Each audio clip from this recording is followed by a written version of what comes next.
All right, hello everybody. Jeff Scarlett from Beyond the Range, and as always, we have Charlie Moore, retired U.S. Marshal, with us on the call today.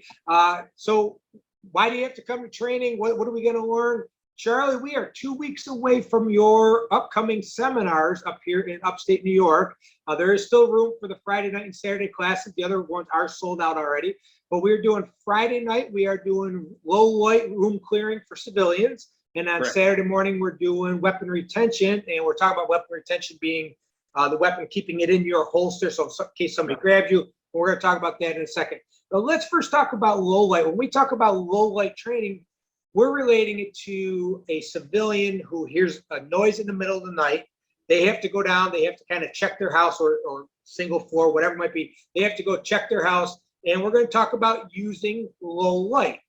You don't want to turn the lights on because then you illuminate yourself and the bad guy can see you and you may not be able to see them. So we're going to be doing it in low light. So Charlie, you were up a couple of years ago and we did a similar class with this. And I know there's a bunch of different methods of ways to hold a flashlight with a firearm. What's a couple of those? Hey, Jeff. Yeah, there's a whole bunch out there. And thanks again for the call. And, we got 2 weeks out. I'm Rachel, too, my wife. We're so excited to be coming up there again. So thanks for hosting. You guys out there know that Jeff does more of the work than I do. I just have the fun of meeting and training with you folks. But, Jeff, there's so many out there. We got the Ayub, the Harry's, the Rogers, the Neck Index, the FBI, the Modified FBI. We got a cheek weld one out there. We got the sword grip. We got the back reverse grip. So the thing is, we're going to try to take these things, and I know some folks have trained with flashlights in their hand, Jeff, but we're not talking about a static shooting using a flashlight to shoot or possibly illuminate the target. We're talking about searching your home for a threat.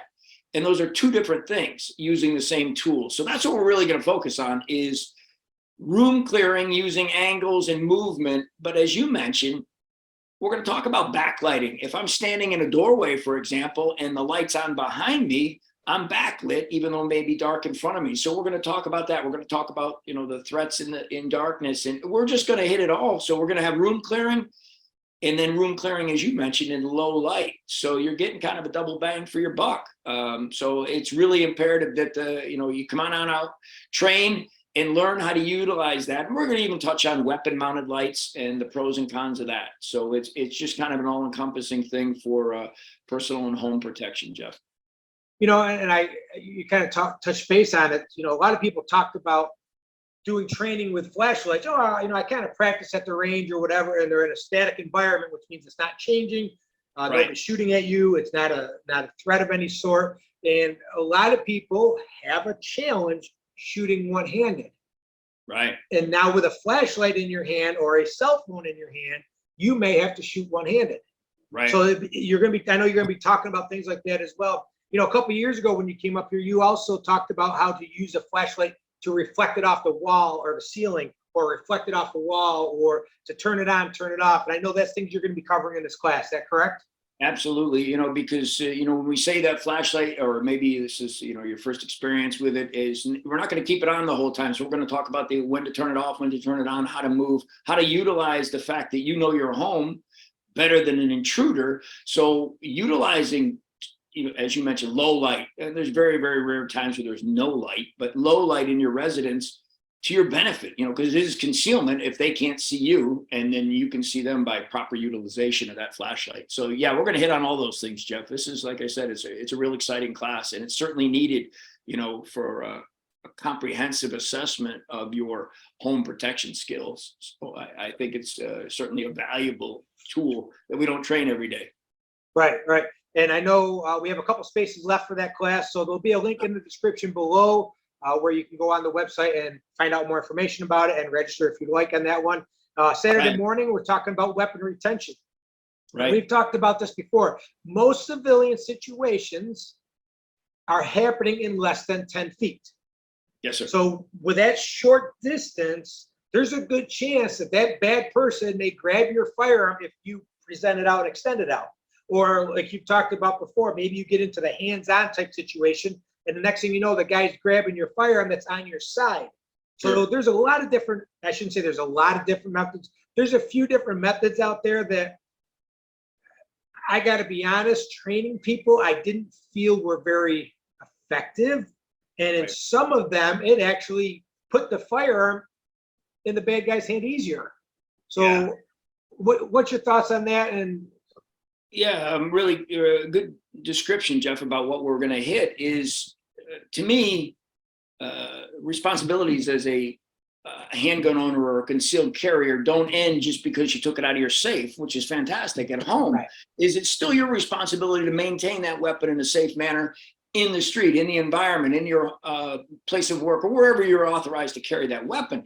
And you mentioned some of the things. And the first beginning of proper weapon protection, which we tend to use the words retention, as you said, is how can someone get it? What are the things that can happen? What does a person look like when they're going to grab it? They don't grab it like sometimes, as you mentioned, Jeff, some of the training is, it doesn't look real. So we're going to talk about realistic events. If it's important for law enforcement, that I've seen the last 40 plus years, to train weapon retention / protection, it's got to be just as important for civilians to know how to protect their weapon. It's your responsibility.